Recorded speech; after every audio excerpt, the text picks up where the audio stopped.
When two people secretly want each other, the world doesn't say it out loud, but the energy does. There's something haunting, magnetic, almost forbidden about the way two souls try to pretend they feel nothing while their hearts scream everything. It's the kind of connection that doesn't need a kiss or a confession or even words.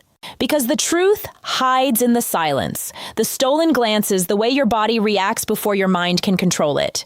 And if you've ever wondered whether the feeling is mutual, pay attention, because when two people like each other, there are signs that can't be faked. Welcome to Psychology of Desire. If you're new here, subscribe, turn on notifications, and step into a deeper understanding of attraction, desire, and the secrets people don't admit out loud. Now, listen carefully, because the first undeniable sign isn't something they say. It's something their energy does.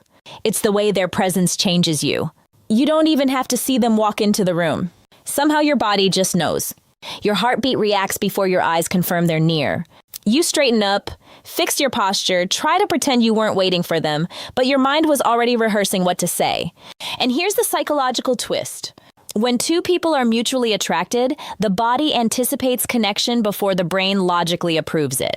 You feel more alive, a little nervous, a little excited, like your emotions suddenly woke up. And guess what? So do theirs. Watch how they behave around you. Do they suddenly become more aware of themselves? Fix their hair, adjust their clothes? Do their eyes brighten just a little more the moment they see you? This isn't coincidence. This is subconscious signaling. Nature's way of saying they notice you. They want you to notice them too. And the funniest part, both of you try to pretend you're calm. You try to hide the spark, but your physiology betrays you. There's a moment. It always happens when your eyes meet. That 1 second where neither of you looks away fast enough. That soft collision of souls that feels like time paused just for you two. If it was nothing, that moment would feel empty. But it doesn't. It feels charged. It feels like you just touched without touching. And that eye contact lingers, not long enough to be obvious, but long enough that if either of you were brave enough, everything could change. Here's where psychology gets darker. When two people like each other, their minds start scanning each other.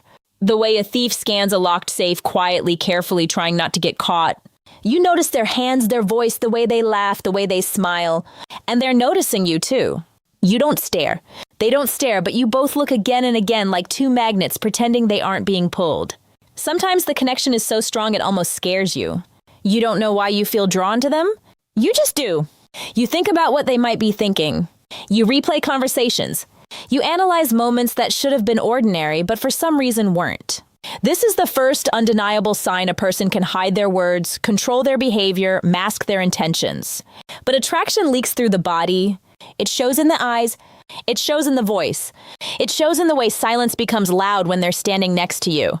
And deep down you feel it. They feel it even if nobody ever says it. If this sounds familiar, then maybe your story isn't imagination.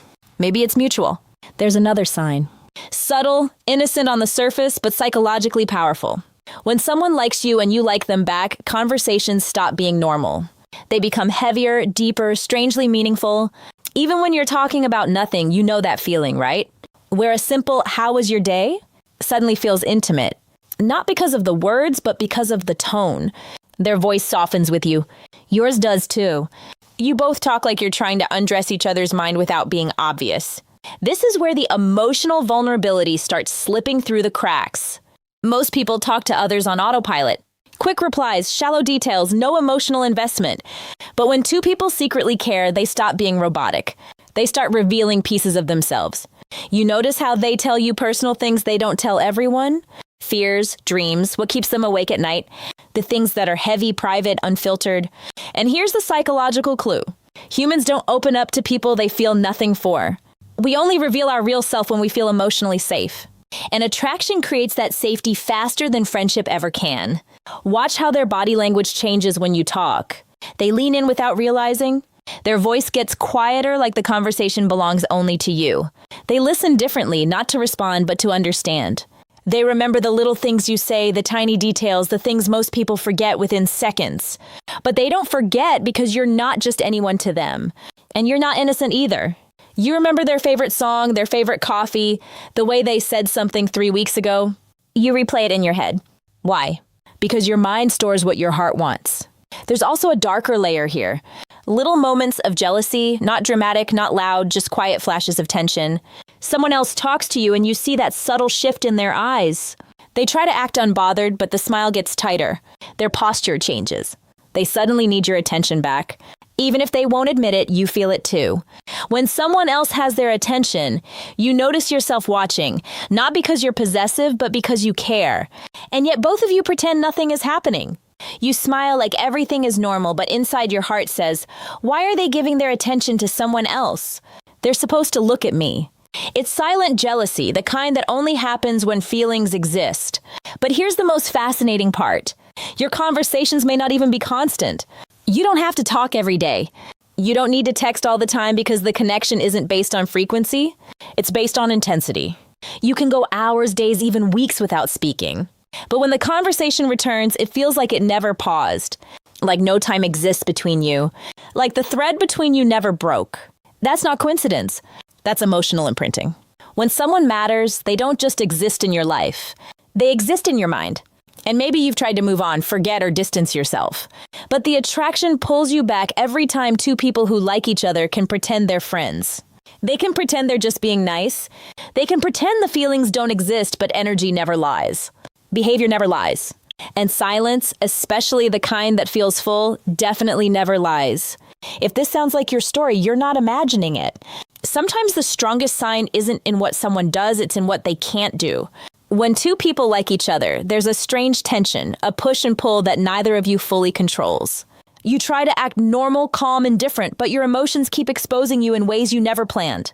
That's where the third undeniable sign appears. They treat you differently than everyone else. Not in dramatic, obvious ways. In the quiet, unspoken ones, they notice things about you other people don't. Your mood, your tone, your silence. If you seem upset, they don't just ignore it. They care almost instantly, even if they try to hide it behind casual words like, you okay? You seem different today? You sure everything's fine? People don't ask those questions unless you matter and you feel it too. You sense when something is wrong with them. Even if they swear it's nothing, you can hear it in their voice. You can read it in their eyes. Attraction sharpens intuition. It makes you emotionally sensitive to each other. But there's an even deeper layer, the protectiveness. When you like someone, you don't want to see them hurting. You don't want to see them stressed, sad, or treated badly. You defend them. Sometimes silently, sometimes out loud. Even a small criticism from someone else makes you feel uncomfortable. You want to shield them from the world, even if you have no right to, and they do the same for you. Pay attention to how differently they respond to you compared to others. How their voice softens, how their eyes linger, how their words come slower, more thoughtful, as if they don't want to say the wrong thing. Psychology calls this emotional prioritization. When someone becomes important, the mind automatically gives them special treatment. You don't plan it, you just do it. Here's the darker part. They get nervous around you. Not in a shy, awkward way, in a trying to look controlled but failing way. They fidget. They overthink their words. They laugh at things that aren't even funny. They fix their posture. Their voice shifts. Their breathing changes. Attraction is a biological stress response. Your brain becomes hyper-aware of the person you want. So if someone acts confident with everyone else, but suddenly becomes careful, softer, shy, or different with you, that's not a coincidence. You make them feel something. But the strongest psychological sign is this. They notice your absence. When you walk away, they look for you. When you're quiet, they wonder why. When you take longer to reply, they feel it. They don't have to say it out loud. Their behavior says it for them. Maybe they get randomly distant, then suddenly warm again because they're fighting the feeling. Maybe they start conversations about nothing because they just want your attention. Maybe they tease you, annoy you, or joke with you. Because creating an emotional reaction is better than being ignored. Humans don't chase people they feel nothing for. We chase the ones who make us feel alive. And sometimes the most confusing part is this. You both know something is there, but nobody is brave enough to say it. Why? Because liking someone who likes you back is scary. You're afraid of ruining the friendship. They're afraid of rejection. You're scared of being hurt. They're scared of losing you. So instead, you both live in the tension, the unspoken chemistry. But chemistry can't stay silent forever. It always finds a way to show itself. If this feels like your story, you're not imagining it. You're feeling it. There's a moment that always gives the truth away. Not when you're together laughing, talking, flirting, but when you're about to leave. Pay attention to what happens in that final second. Because when two people like each other, goodbyes never feel simple. You'll notice it in the hesitation, the pause, the tiny delay, like both of you are waiting for something, a word, a look, a sign that neither of you is brave enough to give. Maybe they say, "All right, I'll see you later." But their voice doesn't sound like someone ready to walk away. Maybe they linger, stand a little too close, their body refusing to leave even though their legs say they should. Psychology calls this attachment hesitation. When someone likes you, their brain tries to stretch every second of your presence, sometimes without a single word, and then it gets deeper. When you're gone, they don't mentally switch you off. Your presence leaves an echo. You stay in their head. They replay conversations, moments, glances, as if the smallest memory of you has become their favorite place to hide. You do the same. You catch yourself checking your phone, wondering if they'll text, hoping they'll start a conversation even about nothing. Did you reach home? What are you doing? I saw something today that reminded me of you. Those messages aren't accidental. They're fingerprints of longing. And if they don't message, there's another sign.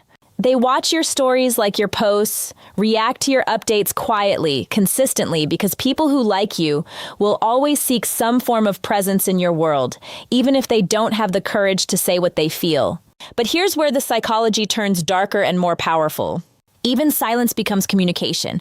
If you don't show up one day, if you don't text, don't call, don't appear, they notice, they wonder, they feel it. Not because they're obsessed, but because you've become emotionally relevant. There's also the territorial instinct. When someone else flirts with you, compliments you, stands too close, you'll see it, that flicker in their eyes. Not anger, not drama, just quiet discomfort they can't hide. Because attraction comes with a silent claim. I don't want anyone else to have what I feel connected to. They won't say it, but jealousy speaks louder than confessions. And there's another sign people overlook. They remember your scars, your sad days, your fears, your insecurities. Someone who only likes your beauty forgets you quickly. Someone who likes you remembers the things that hurt you. They notice when you go quiet, even if you smile. They hear the pain behind your jokes. They ask if you're okay, even when you say you are. That's not curiosity. That's emotional investment. And when you open up just a little, they listen with a focus the world never gives you. No phone, no distractions, just you. Because when you care about someone, their feelings matter more than your comfort. Here's the strangest part. Even when both of you try to end the connection, ignore it, distance from it, pretend you don't care, you always come back. Why? Because real mutual attraction has gravity. You can walk away, but your emotions stay seated next to them. So if someone's goodbyes feel heavy, if their silences feel loud, if you feel their presence even when they're not there, that's no coincidence. That's real and you know it. There is a point where mutual attraction stops being a theory and becomes undeniable reality. It happens when both of you start protecting the connection. Even if nobody has confessed anything, you don't flirt the same way with others anymore. You don't talk about just anyone with them. You become careful, almost loyal, without a label, without a promise, without a single conversation saying you should. You start considering how your actions might affect them. They do the same. And this is where the final and most powerful sign appears. You both create a world where only the two of you exist. It might be in the way you share secrets with only them, the way you send memes only they would understand, the way you give them a nickname that nobody else has. The inside jokes, the teasing, the small compliments hidden beneath sarcasm. These are emotional fingerprints. Marks that say, you're special to me. You're different. You matter. And then there are the moments that scare you. The thought of losing them hurts, even though technically they're not yours. That's how the heart tells the truth. The mouth refuses to speak. You imagine what it would feel like if they suddenly stopped talking to you, if they disappeared. If someone else took your place in their life, the idea stings. Not because you're weak, but because feelings don't ask for permission before they grow. And when they feel the same, you see it. They get quiet when you mention someone else. They ask subtle questions. They want to know where you are, who you were with, why you didn't reply sooner. They're not trying to control you. They just want reassurance that you still feel what they feel. And then the moment of truth. One small touch. Maybe their hand brushes yours. Maybe their fingers tap your arm. Maybe their shoulder presses against yours a second longer than necessary. That touch is never accidental. It's testing a boundary, a silent question. Will you pull away or lean closer? You don't pull away. They don't either, because the body always tells the story before the voice does. And here's the greatest psychological truth of all. When two people like each other, they don't need to say it. The connection speaks for them. It's in the eye contact that burns just a little too long, in the jealousy that feels too real, in the silence that feels too full. in the goodbye that feels unfinished. Mutual attraction is two hearts playing chess, both waiting, both wanting, both scared to lose. So if you felt this, if someone has shown you these signs, if your mind keeps returning to them, no matter how hard you try to move on, then stop doubting it. You don't imagine feelings this strong. You don't invent chemistry this real. You don't hallucinate someone caring this deeply. Sometimes the only reason two people haven't said the words is because the connection is too beautiful to risk breaking. But the truth is already there in the eyes, in the energy, in the silence. You both like each other and you both know it. Thank you for watching Psychology of Desire. If this video touched something inside you, make sure to subscribe, like, and share it with someone who needs to hear this. See you in the next one.